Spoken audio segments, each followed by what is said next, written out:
Hi, everybody, and what a great audience. Thank you all for being here tonight. Support the arts and our community of artists and Mitchell Giddings Fine Arts. Tonight, we're pleased to introduce photographer Christine Triebert and host her retrospective 1990 to 2021. I want to quote Chris, "My approach to landscape photography was about capturing the feeling of a place more than the facts of it. My photographic mantra has always been to, quote, notice what you notice. And so if an object caught my attention or an idea came to mind, I'd simply follow it and see where it took me." Well, after witnessing 30 years of Chris's work, we're left to admire her curiosity, technical abilities, and the beauty and mystery she uncovers as she notices what she notices. And professional that she is, Chris thoughtfully had laid out this entire exhibit so that when she brought it to the gallery, it was essentially ready to hang. And you have no idea what a big break that is for all of us. Tonight, after Chris speaks for probably half an hour or so, we can open up the floor for questions. And before I exit, I want to give our huge thanks and pleasure to have Andy Reichsman and Kate Purdy here of Ames Hill Film and Video, who are about to shoot and edit this artist talk, as well as making it available on Brattleboro Community TV and our own MGFA website. So thank you, Andy and Kate. We love that you're here. Ladies and gentlemen, please welcome Chris Triebert. Thank you.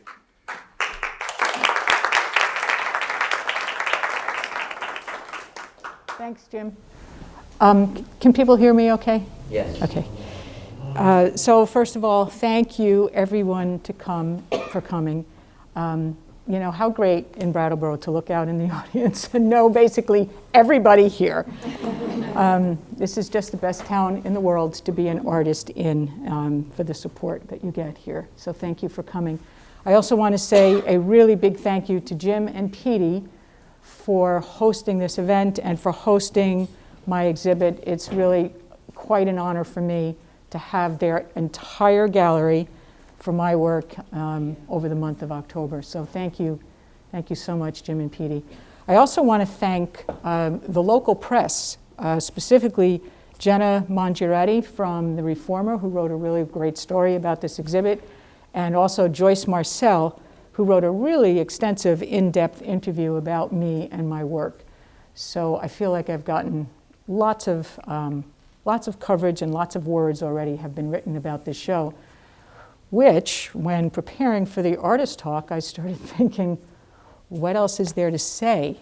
There's been so much written, as well as what I wrote myself. I don't know if many of you have gotten a chance to see the catalog, but I wrote and designed this catalog, and in it, I wrote about each of the 18 bodies of work that are on the walls here.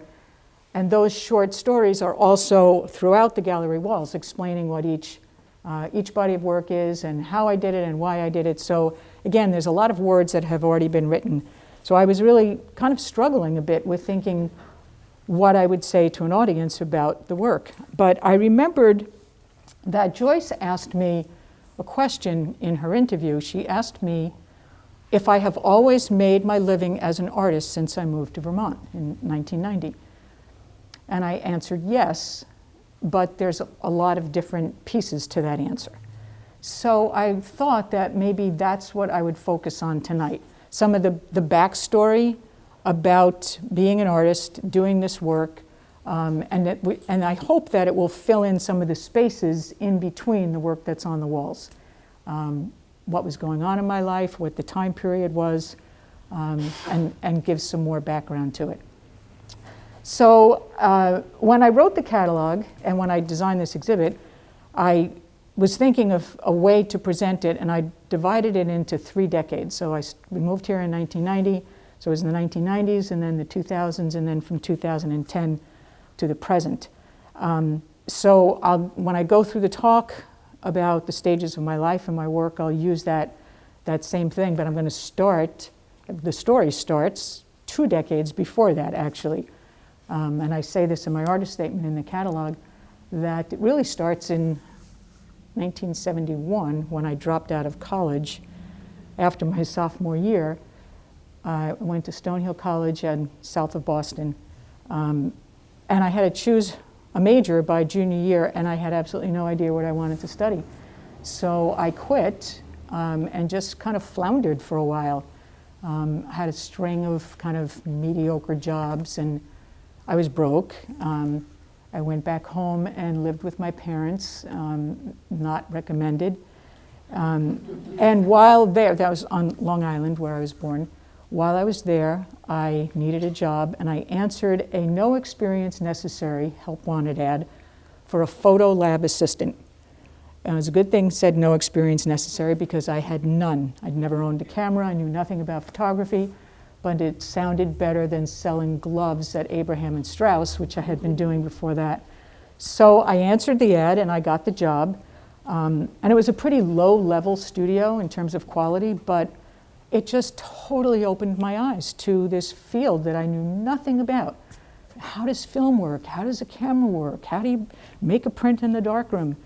And so I learned a lot on that job, and then I started taking classes at night in photography, reading books. I bought all the stuff and set up a darkroom in my apartment. And then I moved back up south of Boston, near where I went to college.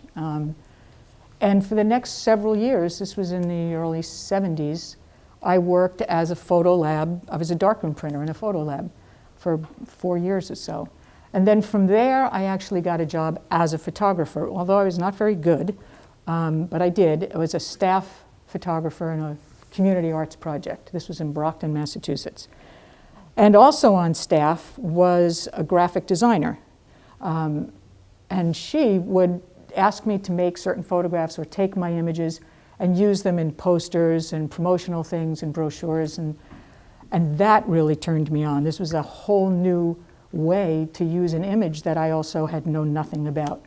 So I inquired about graphic design, and I enrolled at the Art Institute of Boston I did a summer intensive class. It was a semester-long class in graphic design. At the end of the semester, at the end of the summer, I quit my job and I enrolled full-time at the Art Institute as a design major and moved to Boston.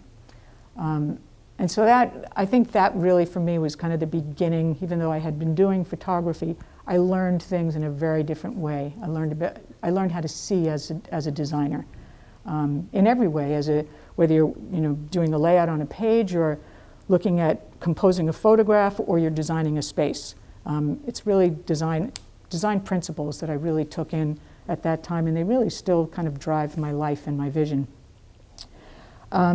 So I graduated from the Art Institute in 1980, and for the next 10 years, I worked in Boston in advertising and design studios. And it was during that time that I met the lovely Carol Ross.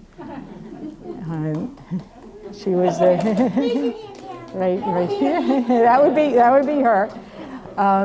And so we got together then. That was 36 years ago. And we both left that ad agency. Carol went on to be a magazine art director, and I got a really great job at. I was the senior designer at the design department at Boston University. I was there for 4 years, and I'm sorry for another personal reference, but my really dear friend Deborah Brown, who was the other designer in that department, who now lives in Portland, Oregon, is here tonight, who flew in for this. So we've been great friends for many years. Anyway, so I was at BU for 4 years, and at the end of that time, since this was the late 80s, Carol and I felt like we were kind of looking to do something else, and thinking of going into business and starting our own studio and moving out of the city. And we had no idea really where we wanted to go. We were sort of open to any possibilities, but we remember we were in Provincetown, Massachusetts, that summer before, and we were talking to somebody. I don't know what the conversation was, but she said, and I'm going to quote this as best I can from my memory.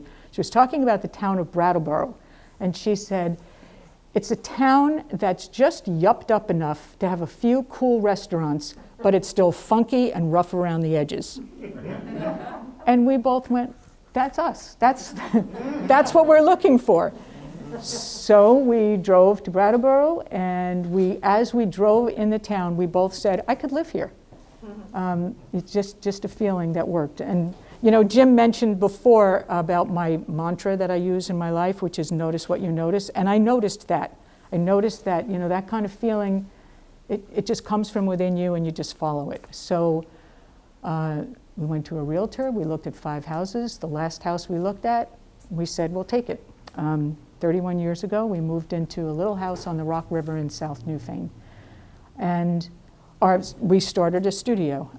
On the property was a dirt floor barn/garage, and we both knew that that building could make a really great design studio. So that was the first thing we did, was renovate that and got the studio going. And then we had to find work.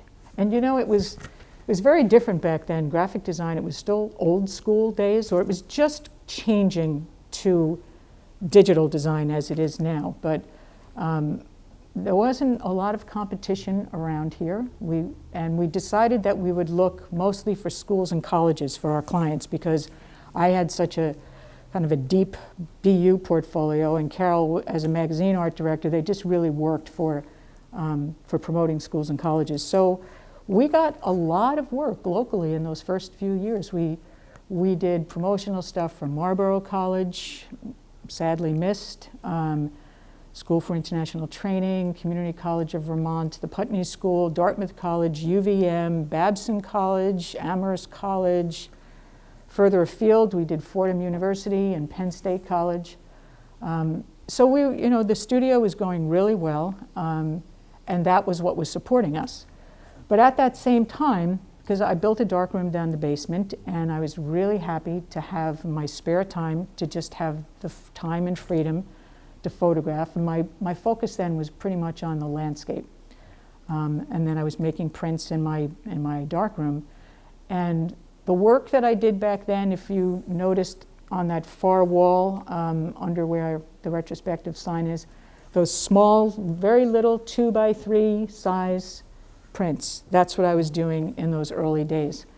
And the reason that I printed them so small is that I really wanted a feeling of intimacy with the image. And that's because that's the feeling I had when I'd be walking around my new rural neighborhood and feeling so connected and drawn to this land and the simplicity of the structures and, you know, the winding rivers and the woods. I had been a city girl, and now I'm in the country, and it really moved me. So I wanted a feeling in the prints that would reflect that, so I started printing these And the very first time that I showed them was down the street at the now defunct Wyndham Art Gallery. Probably a lot of people in the room here might remember that.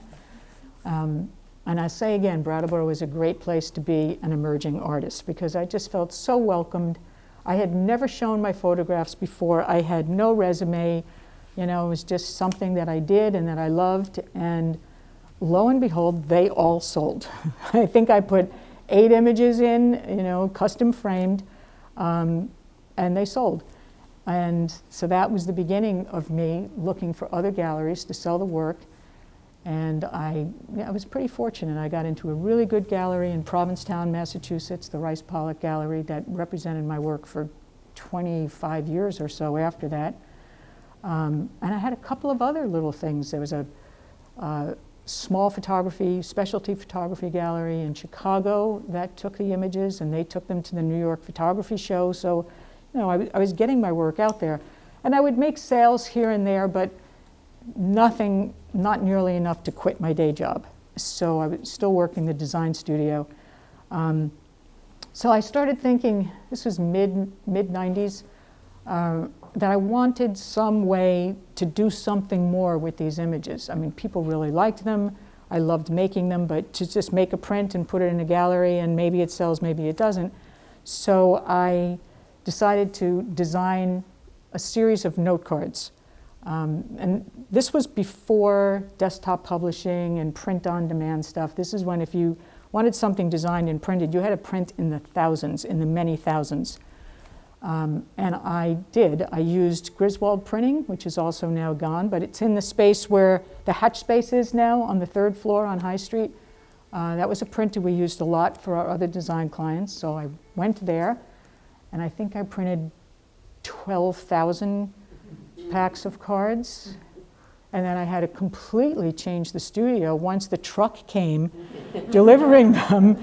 And then I needed all the envelopes and then all the stationery stuff that goes with it and then all the sales stuff that goes with that. So it was kind of like overnight I had a publishing company. And a really lucky break for me was that right up the road from us, our friend and neighbor, Steve Levine, his husband is, he's the husband to Deidre Scherer. Maybe some of you may know him. Anyway, Steve had a business he was a sales rep in the card business. He had 6 salespeople, I think, working for him in the stationery business. And I went to Steve, I showed him this 6 packs of cards that I had, and he took my line on for his salespeople. And so it actually was successful to some degree. I don't know if I ever made money or not. I had spent so much money on developing this stuff that even though I was selling it, I never really wanted to do the books and see if it was successful because I didn't want to know. But then I had another incredible stroke of good luck that sometimes to me feels like a great American business story, success story. There was a very large major player in the stationery business called Graphique de France. They are not really around anymore, but for many years they were one of the biggest in the industry. They were prints and posters, note cards, calendars, that sort of thing. And they noticed when they would do their sales reports that this other tiny little company called Christine Triebert was beating them out in sales in certain markets.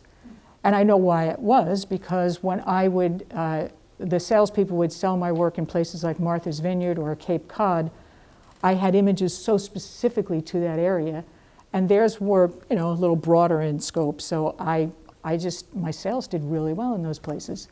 And I think it bugged them that the Davy was beating the Goliath in that area. So they called me and said they wanted to come to Vermont and meet with me, the 2 owners of this very large international company, because they were in Boston and Paris. And they came to our studio, a French guy and a Bostonian guy.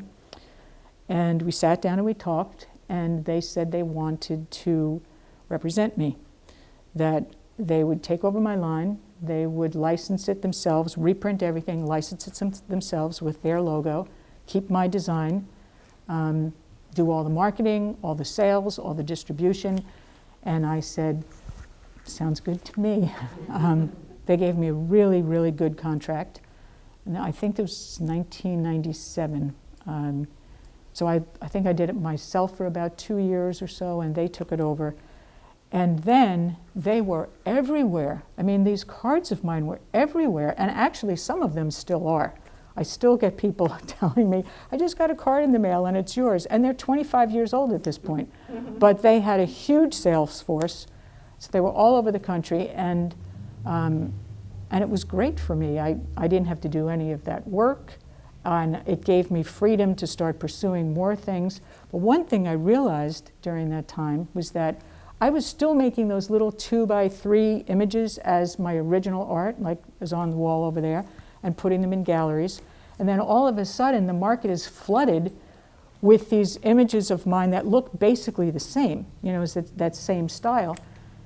And why would somebody buy the thing for $400 off the wall when they could buy it for $2 and then put it in a frame? And I realized I'm competing with myself by doing this, same thing that's being reproduced. So that actually was an impetus for me to really change the way I printed. I mean, I probably would have gotten to that anyway, but all of these, one thing leads to something else. And so during that time, I started doing a lot of hand-coated emulsion, and that work on the walls here, that's a silver nitrate emulsion, which is light-sensitive emulsion that I would mix and coat on a sheet of printmaking paper. So I'm basically making my own photo paper, and then printing and then staining it with tea toning and staining with tea. And it had a very different look. It was larger and a different look than the stuff that I was doing, the small things.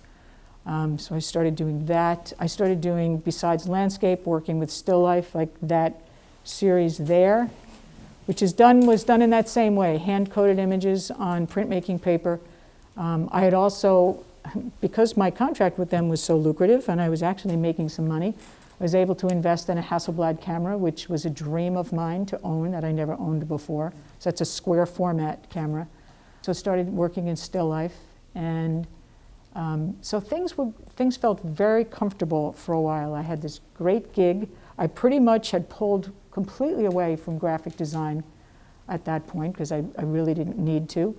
I was still in some galleries. We were getting to travel. They were really interested in any things that I did with travel, to make images from that, some calendars and note cards and prints. So we went to Ireland, we went to Italy.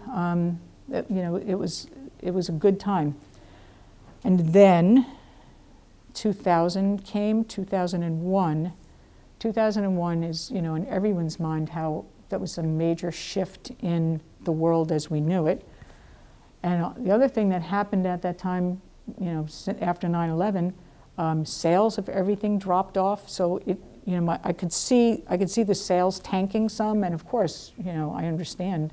But besides what was happening in the world, what was happening in the company, Graphique de France, was a big shakeup there as well. Of the two owners, one of them was more interested in the small boutique things like what I did, and the other one was more interested in bigger, mainstream, getting into Target, getting into Pier 1, and my images didn't fit with that paradigm. And the fellow who was more interested in mine left the company. And I saw very quickly my contract go from this to this. And it was a really hard time. I had all my eggs basically in one basket, and that basket just went away. So in those early years, and then other really hard things happened. My brother died. It was a hard time in my family, a hard time with friends who had a lot of loss in their family. It was a very dark time. And it's interesting when I look at the work that I did in that time. It's in the other room, so you can't quite see, but the Myth and Meaning series, that's the work I was doing then. It was all about the paradoxes of human experience. And then I did the Inner Vision series, where I went around the state and I photographed Vermonters and their inner journey, because I actually went very inside.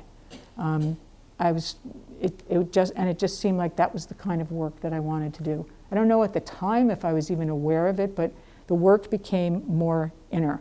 I wasn't doing landscape work. I was doing these more sort of allegorical things. I also started doing that Nightfall series somewhere in that time. So I'm going out at night.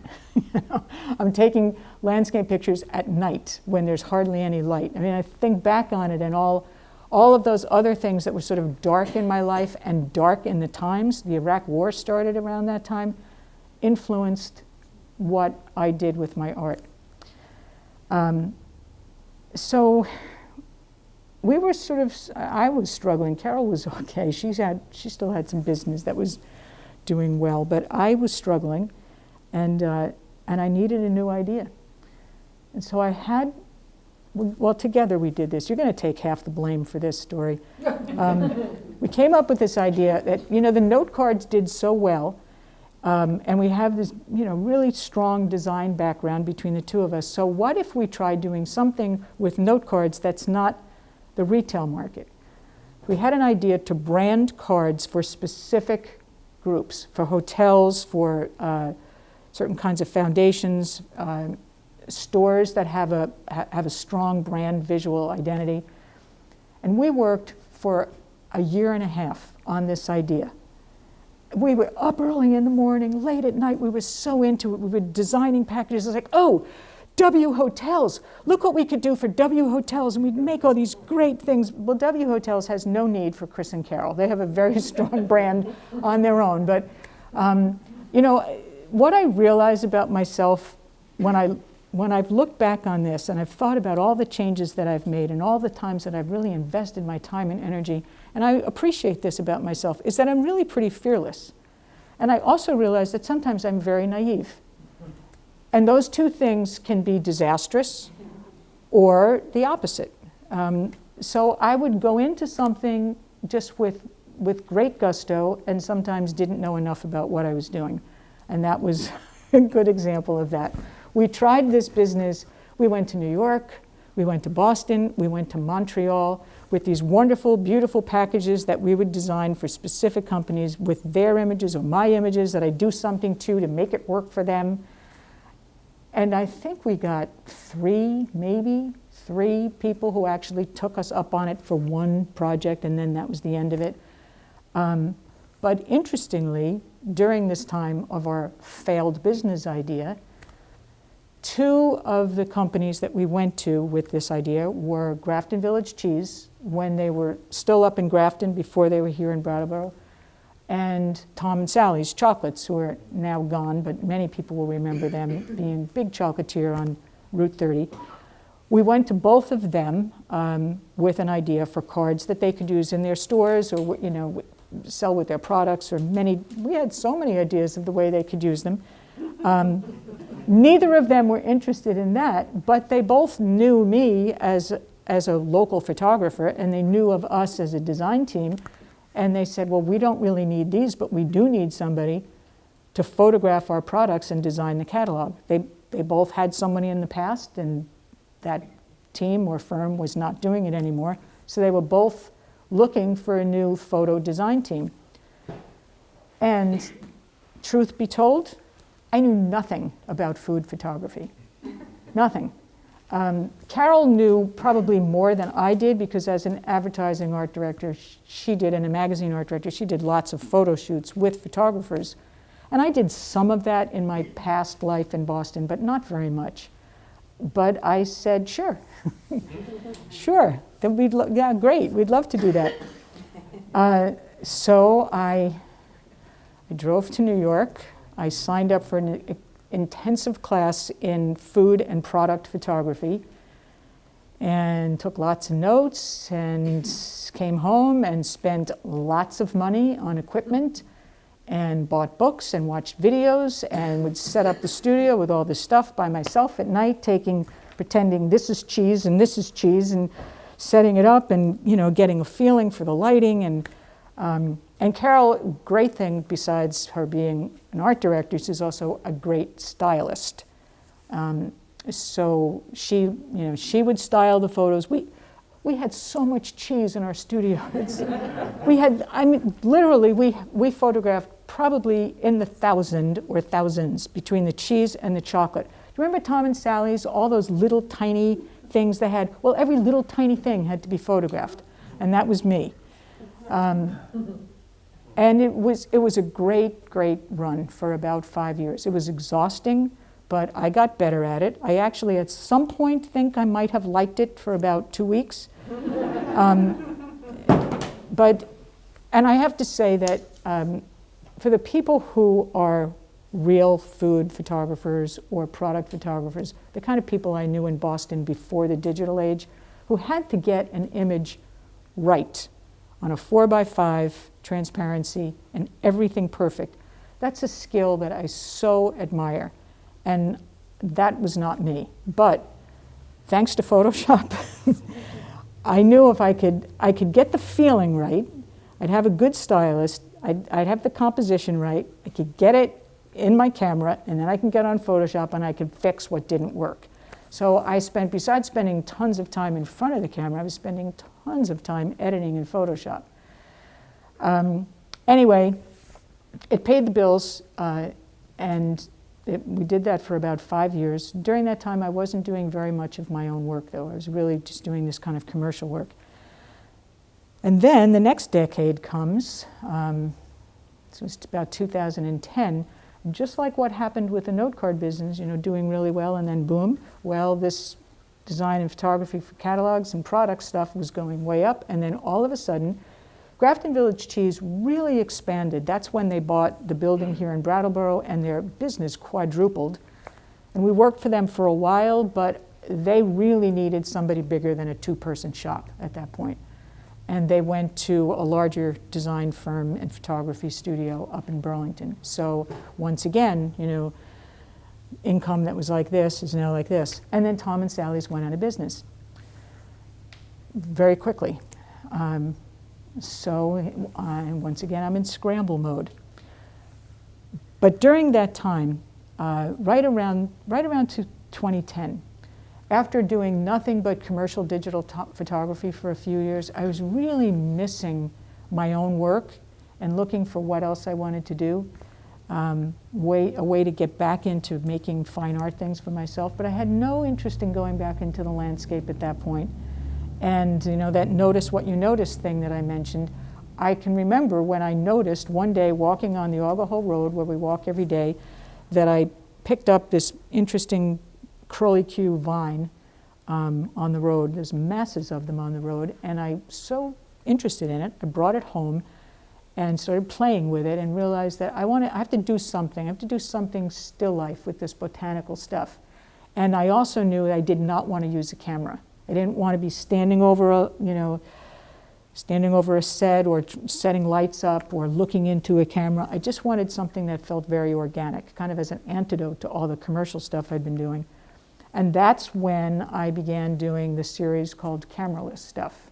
So I was working with natural objects and finding many different ways to expose them directly to photographic paper, and custom ways, things that no one else that I knew did. Like, for example, I'll just show this tiny little show and tell.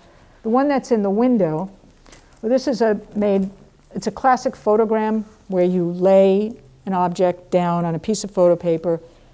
Under an enlarger, you expose the light and you'll get a reverse image, so that's nothing new. But then I took that same thing and then I sprayed it with spray paint. So I took those objects, put them they're in the same position on a piece of acetate, and sprayed it with spray paint.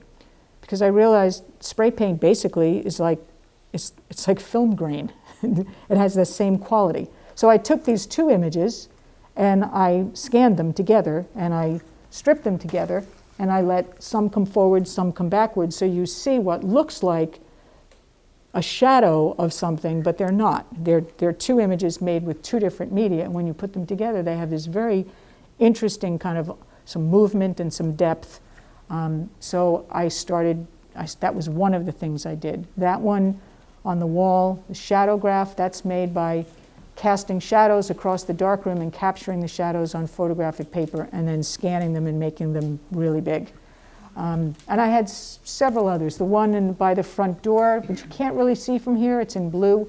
That was made, I call those rivergrams. Those were made by taking objects from the river and taking them to the darkroom, floating them in trays of water and sliding photo paper underneath it and rocking the tray a little bit so I get a little bit of movement, and making individual ones and then stripping them together to make one piece. So I was having so much fun with this stuff, and thankfully I had started doing that just before all this commercial business tanked, because I had a decent amount of this work actually ready to do something with. And then when I realized I needed another venue, when the commercial work started going away, I decided to really put all my eggs in this basket. And I printed them really large. I wanted them framed beautifully. So our Jim over here custom framed all this work for me with hardwood frames that he made and painted. He painted them to match the color of my paper. They were just beautiful presentations. And then I borrowed a van and I drove to New York. And I took a booth at the, I shouldn't say Carol was with me on every one of these ventures that I do. We went to New York. We took out a booth at the Architectural Digest show. Again, fearless and naive. It cost a fortune. And I thought, that's the place, if you want people to see your work, you want to get into that kind of market, that's the place to do it, because thousands of people come through there, interior designers, corporate art buyers. I wasn't looking necessarily to get them into a gallery. I was looking to make direct sales. and I had an amazing connection with the buyer from Polo Ralph Lauren stores, where they actually buy fine art prints from artists, photographers specifically, for their stores. And she gave me her card and said, we'll be in touch. And I thought, I hope so, because I got to pay for this booth. And she did. She started buying from me over the next several years. I would just get orders from her that were pretty amazing. So, I took a big leap with that, and it turned out to fruition. I also made a connection with a couple of interior designers, one in LA and one in New York, who took the work into their showroom. So that was where I was beginning a whole different approach by then. So the commercial work is done, and I'm starting all this new approach to fine art. And looking back, I don't know that I thought of it at the time, but I was not doing anything in the landscape. I was doing still life work. I think of landscape work as something that you respond to what you see. If you will go into the landscape and you see a scene or you see something that you want to respond to, that's one way of approaching, especially art, but specifically photography. But with the still life work, it's much more directive. It's me saying, I want something to look like this, as opposed to this is what's being given to me. So I started moving much more into that vein. I did the shadow graphs, the cameraless stuff for a couple of years. Oh, and then, how can I forget this? Another life-changing event, Tropical Storm Irene came through in 2011. So luckily, all of those giant pieces of shadow graph things, those 3-foot by 4-foot beautifully framed pieces that I had leaning against the wall on the floor, were all out of the studio in those 2 showrooms in New York and LA, because the storm came right through our studio, 6 inches worth. And I was very lucky that I lost very little work, because most of it was gone. So that was the rest of that year, was rebuilding after Irene. But it also gave me a new body of work. That notice what you notice thing. In cleaning up after Irene, I started noticing interesting artifacts as I would pick things up from the property and setting them aside, thinking, I don't know what I'm going to do with these, but gosh, I talk a lot. I knew I wanted to do something with them, so I did that series called Geomorph, which was my response to the landscape after Irene. I'm going to speed this up a little bit, because I know there's going to be questions and answers.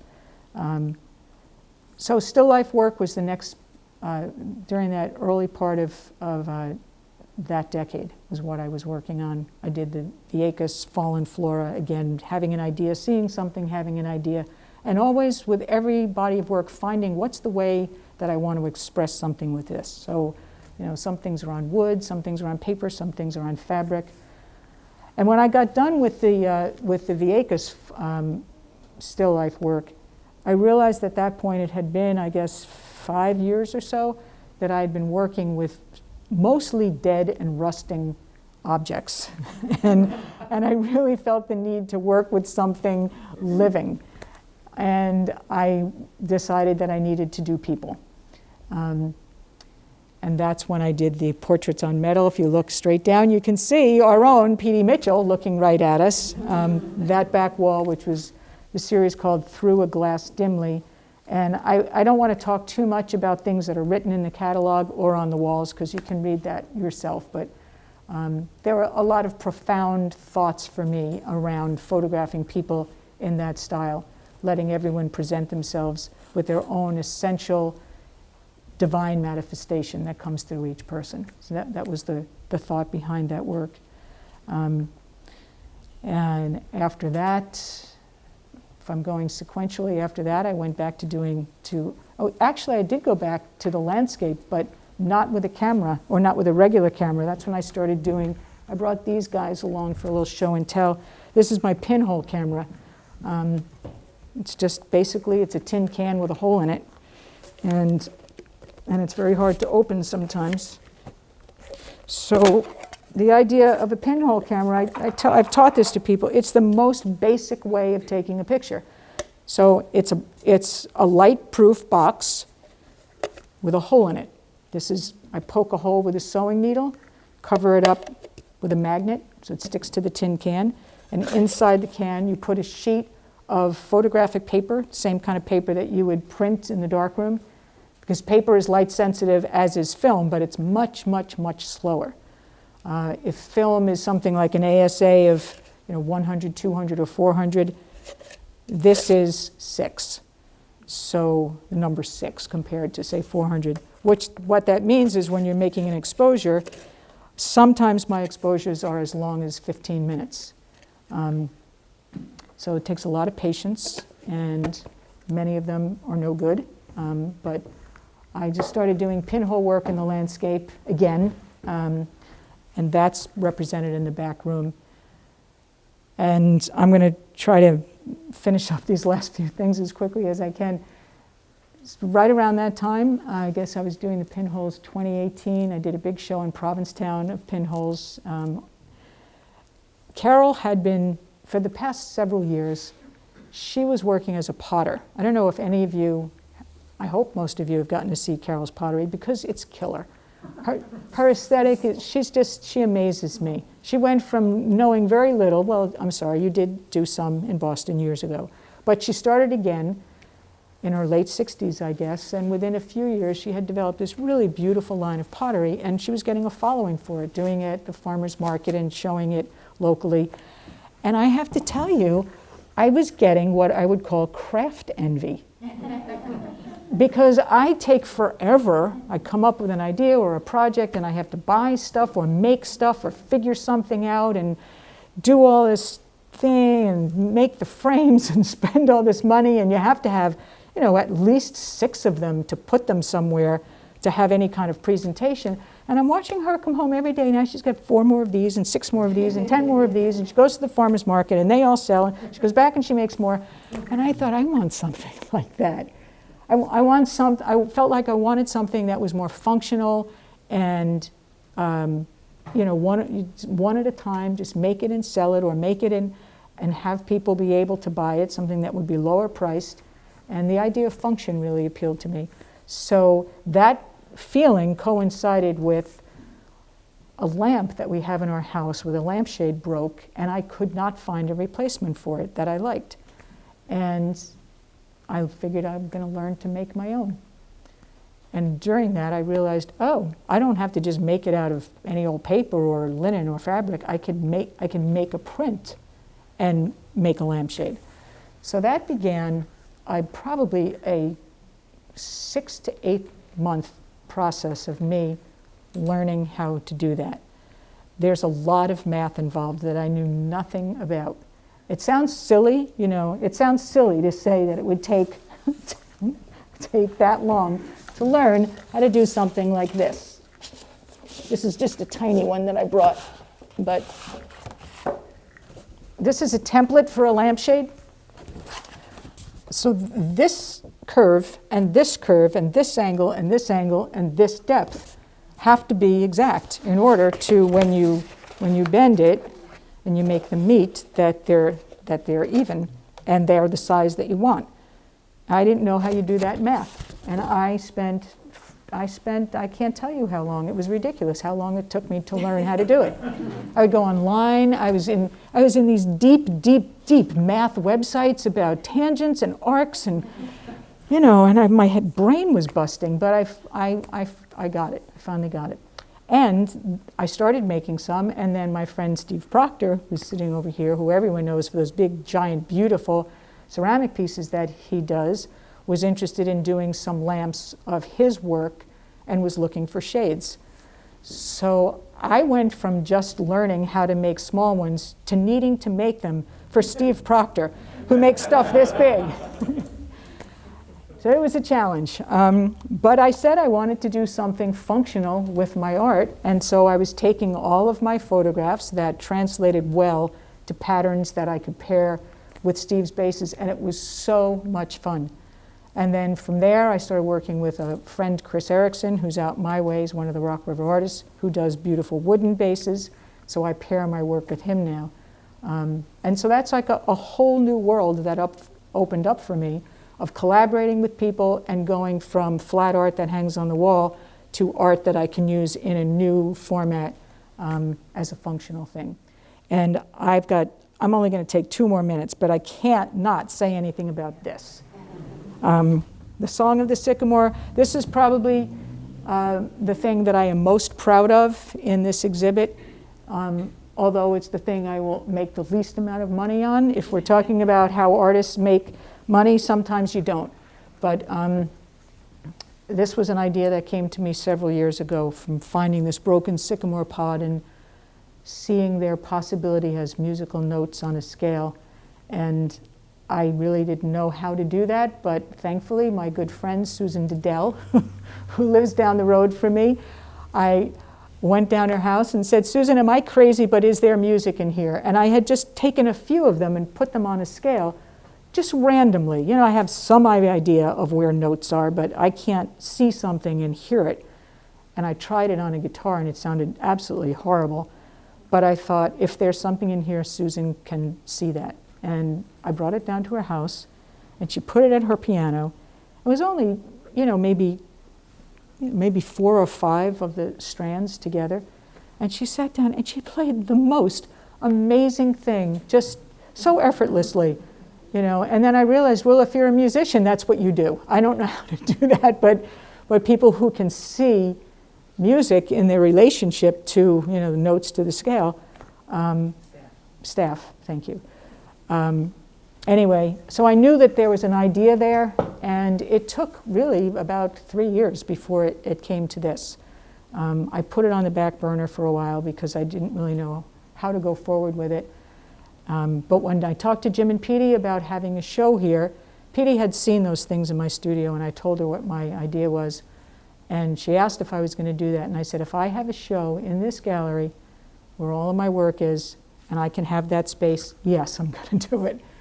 And it was Petey who said, I hear it as something on strings. And Petey said, did you ever call Zahn? It's like, no, Zahn, of course. So I called Zahn Easties, and he was totally into the project. And I hope you get it. If you haven't heard it yet, I hope you get a chance to put the headphones on and listen to what Zahn made of this visual idea.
Okay, that was the best I could do. I'm sorry it took so long. It's 31 years, and I talk a lot anyway. So. Chris just mentioned that Zon's going to be here live. Oh, thank you. Zon and 3 other cellists are performing this piece here on Thursday, the 28th at 5:30. They'll be performing this live, and then he and I will talk about how we got to this point. So I hope we can come to that. Thank you so much for your patience. I hope it was worth it.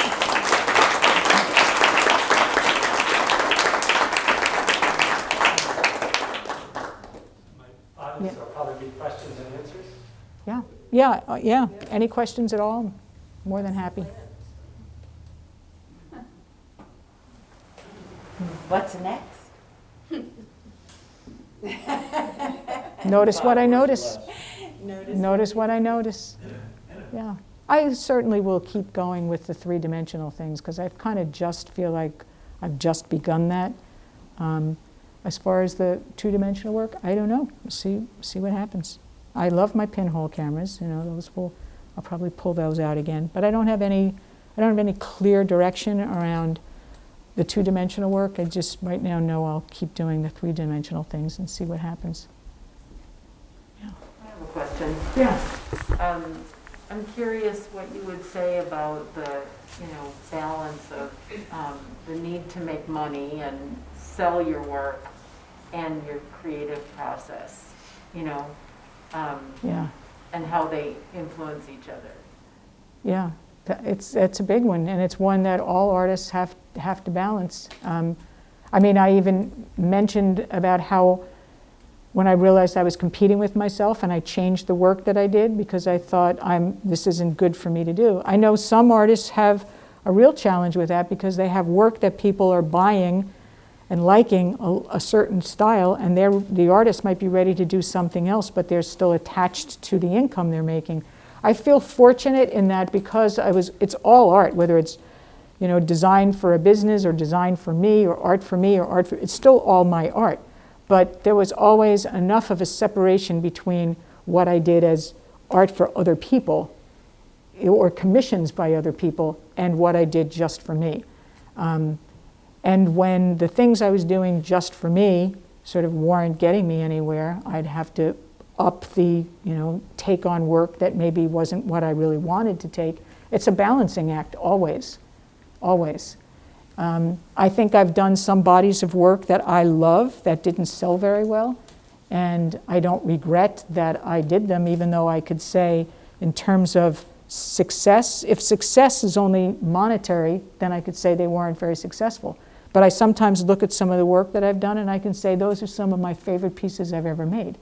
So, I think every artist has to figure out for themselves how they balance that. Yeah. But it's an ongoing question. Yeah. Chris? Yeah. I just want to add that I'm a neighbor of Chris's. I live way across the Rock River. And the thing that strikes me is that there's a whole piece of this puzzle that is remiss, and that's in reflecting the incredible beauty that we find around us is the person of Chris Triebert and the beauty that she embodies in her life. And as her friends and her fans, that it would be remiss for us not to say what is obvious to all of us is what an extraordinary person of great beauty, love, kindness. And it's just reflected in the art here. So I know that I speak for all of us here in that respect.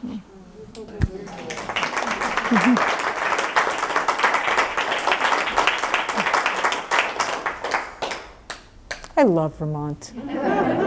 They've been my neighbors for 29 years. I love you guys. Thank you. Mary, hi. Hi. I was just curious, you said, some of your art is your favorite. I just wondered, what is your favorite? I didn't know artists have favorites. Yeah, So what is well, your I guess favorite? maybe mothers don't say that about their kids, but I think, I love them all in different ways. They all have their special talents. Well, that one there is absolutely one of my favorites, although that one does sell. I mean, I won't say that one hasn't sold. That is one of my favorite pieces. I think that one has an incredible sense of elegance. But the things, the portraits that I did, the Through a Glass Dimly that are in the back wall, I've only sold two of those. One. One was a gift. I've sold one of those. They were really laborious to make. And I poured my heart into them, and I'm so happy with what it means to me and to sort of give that to the world. But financially, it's not an easy sell. But I don't regret that I did it. And sometimes the thing that I feel saddest about is that when a show comes down and work didn't sell and it gets packed up and it just sits in a corner of the studio, and that's a challenge too. Sometimes I think, well, should I just give it? Should I just give it and have it be out there? But if people have bought it and now you're just giving it, so that's a question that's hard to answer. But I'm very happy that I made that work, and it is some of my favorite stuff. Yeah. But thanks for asking. Yeah. Steve. Can you talk a little bit about your decision-making about scale? I know different bodies of work are scaled differently. Some of the images I can imagine at different scales. Yeah. I'm curious how you decide. Yeah. Sometimes it has to do with what the original is. Like some things don't want to be much bigger, depending on, for example, the floor pieces. I didn't even mention those. The concrete images, concrete evidence, which is the last thing that I did. Those I shot on my camera. It wasn't a plan. I kind of went there and I found these things. What did I say? You're fine. Thank you. I told Carol when I say something that makes no sense, correct me. I did give her permission. She also scratches her face when I'm talking too much. She's scratching a lot. I used my phone to capture those images, but they really can't go any larger than that. In fact, some of them, the ones that I printed smaller, I printed 3 smaller, even though they were all shot, at the same file size, those 3 smaller ones didn't look good enough big. They just didn't work. So sometimes it's a technical consideration about things that want to be large, and sometimes it's about the feeling. As I said, with the 2x3 images, there's a very different feeling that you get when you walk up to something and you look at it closely versus standing back from something. And interestingly, the water pictures that are behind us that I printed fairly large, those images are very spare. There's not a lot going on in them, and that's the kind of image that you actually could print small because there's not that much detail. And yet, I sort of did the opposite. I made those really large, so the atmospheric quality just, it's like you're getting a little bit lost in the fog. So I make them based on lots of different things. Sometimes something just feels like it wants to be a certain size. Sometimes, I will tell you the truth, it's just a matter of economics. I've got 10 frames this size, and I'm making 10 prints. They're going to fit in that frame because some of it is arbitrary, So it's a bunch of different things. And sometimes I have printed something larger, and when I've redone it, I've made it smaller because it felt like it wanted to be more intimate, and sometimes the opposite. So the thing I like about photography is how malleable it is. You have a negative, whether it's on film or on a paper negative from a tin can or a digital file. It's reproducible and it's endlessly changeable. Unlike traditional printmaking where people would do a limited edition because the plate would get, used after you make 100 prints or something. You're making the same thing, and after a while, the plate is getting damaged. So with photography, that doesn't happen. You could put light through a negative, through an enlarger 1,000,000 times, or you could take a digital file, and as long as your computer is still working, you can keep printing it. So photography, by its nature, is a changeable medium. And so changing the size, changing the color, changing the tone, changing the paper that you printed on, giving it a completely different look, combining it with something else, and And I like the freedom to do that. So, yeah. Chris, can you talk a little bit about color versus sepia or grays? Because you don't have a lot of color in all of them. No, so I don't. Curious about color reading. I didn't really start doing anything with color until the newest stuff. When I worked in the darkroom exclusively, I used chemical toners, like the small images up front. Those were all toned with a variety of chemical toners, and oftentimes I did it with a paintbrush or a little Q-tip, so I would tone them selectively. And they're kind of trippy because sometimes it looks like there's a blue tone, but it's not blue at all. It's just the original silver of the base print. But if you put a toner next to it where the color changes, then the gray starts to look blue. So I would just play with those, and they were subtle, but they were intentional. As I went on, and those were the things that I did the note cards from. And so if you see a lot of the note cards, because they were printed as a 4-color process, there is a lot of color in them, but they're really just black and white images that were toned. I started to do more, you called it sepia tone, and that's what most people think these are, but it's the chemical toner is called thiocarbamide. It's similar to sepia, but it is more fluid, because you can go from a very yellow brown to kind of a purpley brown by the way you dilute the solution. And so I would vary it from one to the other. I mostly went towards the really yellowy stuff, like the eggs on the wall were that way. The original of those were hand-coated. Then this is a digital version of that, but I tried to keep the color more or less the same feeling. I didn't start getting into actual color until when I did the Through a Glass Dimly. Those were photographed in color, but it's a very muted color. And then I would make paintings on wooden panel, hand paintings that I would photograph and combine with the portrait image.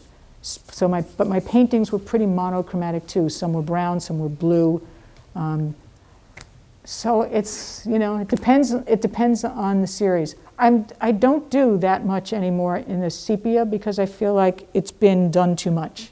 There's a lot of it, and so I've moved away into richer color or just straight black and white, or whatever looks good on a lampshade.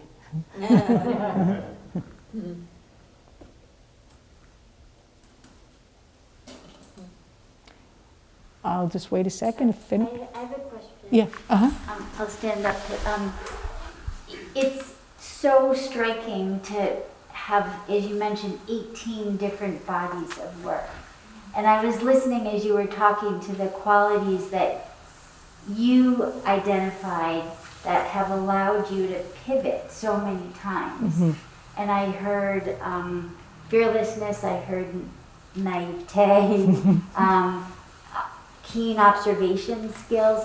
I've always found you infinitely curious. And I'm wondering if you think, if curiosity is part of that secret sauce, or that if that doesn't feel so relevant. No, curiosity, or once I get an idea about something, I really want to figure it out. So I don't know if that's curious or if it's determined, or a little of both. Determination. I do. I'm kind of relentless when I get an idea about something. Some ideas I get and then I let go because I just don't see where it's going to go. But most times if I have an idea that really gets me, like this thing, it took 3 years to really make it happen, but I never let it go, But everything that I've done, especially as the work's gone on, the stuff in the back room, pretty much every one of those things took a new form, like printing on aluminum. That took a lot to figure out how to do that and get the feeling for that I wanted. So there was always a new process to learn, or a new thing I had to make. When I did the Fallen Flora, the Vieques still life things, I built a big light box, And I didn't know at first that I was going to want, I try things and they don't work, and it's not, it doesn't feel right. What do I want to do with this? What does this want to be? And then I get my idea, and then I realize, oh, I need this. So I have to either buy it, make it, find it. So it's all part of that process. So it's curiosity maybe in the beginning, but then it's kind of like dogged determination. Yeah. And it's fun. I mean, I feel like so lucky that I get to do stuff that satisfies me. I'm the happiest that I could possibly be when I just make something that I didn't know how to do before. Just make something, have an idea and then turn it into something. It makes me incredibly happy. So I'm glad that people care enough to come and see it. Thank you. Thank you all.